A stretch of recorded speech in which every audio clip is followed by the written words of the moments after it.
The police like, oh, are you okay? I'm like, yeah. He was like, your eyes are red. Were you drinking?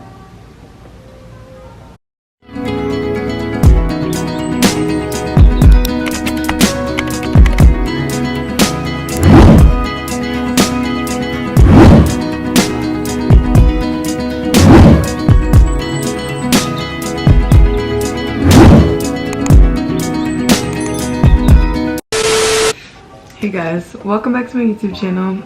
I'm Tasia, and I feel like I never give you guys a proper intro as a story time about how I got in a car accident that really just changed my life. Y'all, it was Friday the 13th. Like, I'm superstitious, but I'm not superstitious at the same time. But like, you know, Friday the 13th has so much negative energy around it. It's like, usually, like I said, I'm kind of superstitious. I'd be like kind of staying in the house on Friday the 13th. I went to the mall with my friends right before I had to go to work, and I work overnight, and I was always in the house because I worked the night shift and I was sleeping all day. So I'm just like, you know what, I need to go out. This is low-key getting me depressed. Like, I don't see the sun, and when the sun's up I need to go to sleep so I can be up at night time. I just got done shopping with my friends. We were looking for something because I had a shoot coming up, and I was just trying to find, you know, a cute outfit. I was excited. I'm like, I got a shoot coming up, y'all, let's go to the mall. They wanted to go to the mall anyway, so it was like, period. And I got work. So, you know, I guess when we were inside, it was raining, it was storming. Like, this was a week in Pennsylvania where it was just so rainy, and it was it the week of the hurricane? I really don't feel like it was, but it was raining. And this was like a week before I'm going to college too. I was real indecisive if I wanted to come back or just do online and work full-time. I'm like, I don't know what I want to do. I felt so stuck. I'm like, universe, please give me a sign. Like, should I go back to college full-time or should I work? Because I'm making good money. Like, what was going on? A lot was going on. I'm putting my uniform on. I'm like, all right, let me go. So it's about like 9 something. I gotta be worried. Like, I usually try to be there, you know, before 9:30. I get in my car and my seatbelt's not working. I get to a stoplight and start working. I put it on. I'm like, all right, whatever. As I'm driving, probably like 5 minutes into me driving, I get on 376. That's the highway. It's drizzling at this point and it's dark, but I'm leaving at 9 p.m. Like, it's whatever. It's drizzling though. I didn't know that it stormed really bad. I didn't know it stormed really bad while I was in the mall. Lightning, whole thunderstorm. I guess there was puddles, but it's dark. Like, I can't see nothing. I'm just driving. Like the radio was not on. And people keep asking me, oh, was the music on when you crashed? Like, y'all, the radio wasn't even on. This is how I should knew something was gonna happen. Cause who drives without the radio? Yeah, like I thought, nobody. I'm driving, y'all. So I'm probably 2 miles on the highway. And I felt my wheel, like, y'all, I'm driving. And I felt my wheel, I'm like, it's like kind of drifting, but I promise you, my hands are straight on the steering wheel like this. It starts to like drift a little. I'm like, whoa. Cause when I tell y'all, I lost control of my car. That was the scariest moment of my whole entire life. Cars are so big, 2 tons, 3 tons. I felt like my wheel going this way, and my car proceeds to spin. I'm on the highway and my car starts turning this way, y'all. I remember there being cars on the road. I remember not many because it's late and it's not rush hour. Like, people are off of work at this point. My car's starting to spin. There was a median to the left of me, and that's the thing in the middle of the highway that divides the traffic flow. So like, I'm going inbound and the other people are going outbound. So that median right there, my car is starting to spin. I'm like, I'm like, please, like, don't hit this median. I was like, I'm not gonna hit this median. I'm not gonna hit this median. I'm like, I'm gonna get control of my car. Y'all, when I tell you I was not getting control of my car, at that point I think I went in shock, because my car went head on, y'all, into this median. The sound, like, I can hear it like to this day. Like, my car went straight into the median. It was so head on that my airbags came out and hit me. And at this point, like, I just like, am I about to die? Just imagine, those medians are literally cement. Like, I looked back and checked the median didn't budge. My car, my baby, my first car, my hardworking money, the only thing really to my name. Like, that's my name. I paid out my money. No handouts, no parents, none of that. Sorry, y'all. But I hit the median. The airbags come out. Like, at this point, it feels like I got punched in the face. Like, it's kind of like I locked up, but my car continued to move. Like, I'm like, this didn't even seem possible. I just felt like I got punched in the face.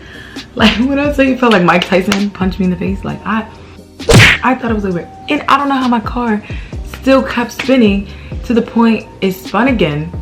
I was the only one hurt in the accident. No, I didn't hit any other car. My car continued to spin and I hit the guardrail. The guardrail. How do you hit the median and the guardrail and then my car just stops? I didn't hit it like head on how I did the median. I kind of like hit, I feel like it was the left side of my car, kind of like smashed in more. At this point, the whole front of my car, I didn't get to see it during the accident, but the whole front of my car was gone. It was gone. The way it happened, so like my car didn't even stop in the middle of the highway, which is weird.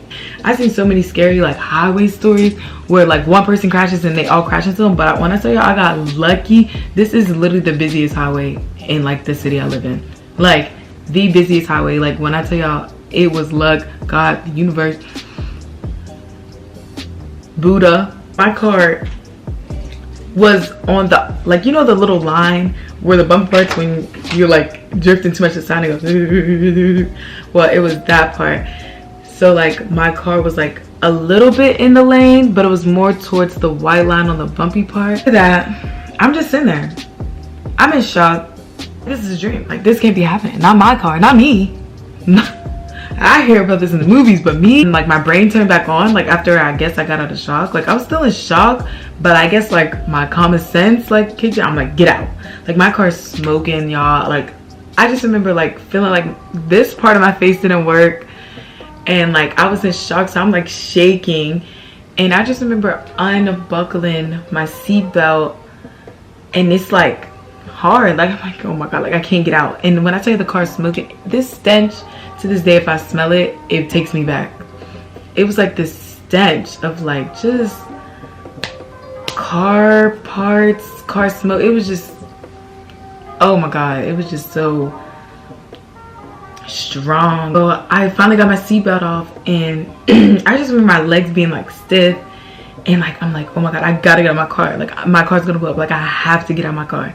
So I remember just trying to open my door. My door's not opening because I guess when I hit it, like I hit my door in a way that it wouldn't open all the way. Y'all, I slid out my car. I was so scared it was gonna blow up. And I just remember falling to my knees, y'all, and just crying. It's like my legs did not work. Like I just remember crying and like crawling because like my legs like felt like they wouldn't work and I just didn't even know what happened. Like I couldn't get to my phone. I feel like I was looking for my phone, but like I wasn't like looking hard because when my brain really turned on, it was like, get out the car. So like I said, I'm crawling on the side of the road. Like I'm in my military uniform too, y'all, because I'm on my way to work. I worked on base at this time and I'm just crawling on the side of the road. People drove past me. People, even if they didn't necessarily see this, you just see a car looking crazy, face opposite way of traffic, and you're just watching it. Like you're just watching this go down. You're just so in a rush to get to where you needed to be. You just didn't even acknowledge. In my uniform and all. I'm like, dang. At least if I'm in my uniform, maybe you would stop. But no, they didn't care. They didn't care about no OCPs, no military uniform, no none of that. They was getting a point A and B, and I guess my little thing going on the side of the road did not have nothing to do with them. I can't call the cops. I can't call my family. I don't know what to do. My phone's stuck in my car. I don't know what to do. So eventually, I get feeling back on my legs. I'm standing up, and I'm like bawling my eyes out at this point. I'm like waving on the side of the road like somebody help, and I'm just crying so hard. And I guess somebody, shout out to this man.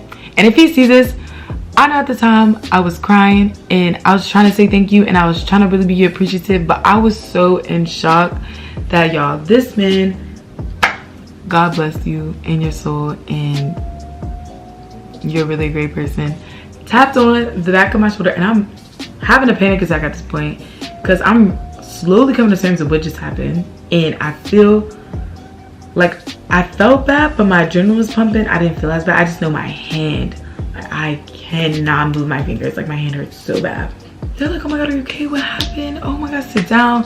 They're trying to give me a seat. I'm bawling, I'm crying, I'm shaking. Like, I'm having an anxiety attack. They sit me down, they get me to calm down. They're like, breathe in your nose, out your mouth. And I'm like trying. I know I'm still crying. They like brought me this blanket over. I looked crazy. Like, I'm wet, I'm scratched up, I'm beat up. I have my natural hair out. Like, my hair was in a slick bun. At this point, it's in an afro. And they were just trying to help me. They called the cops.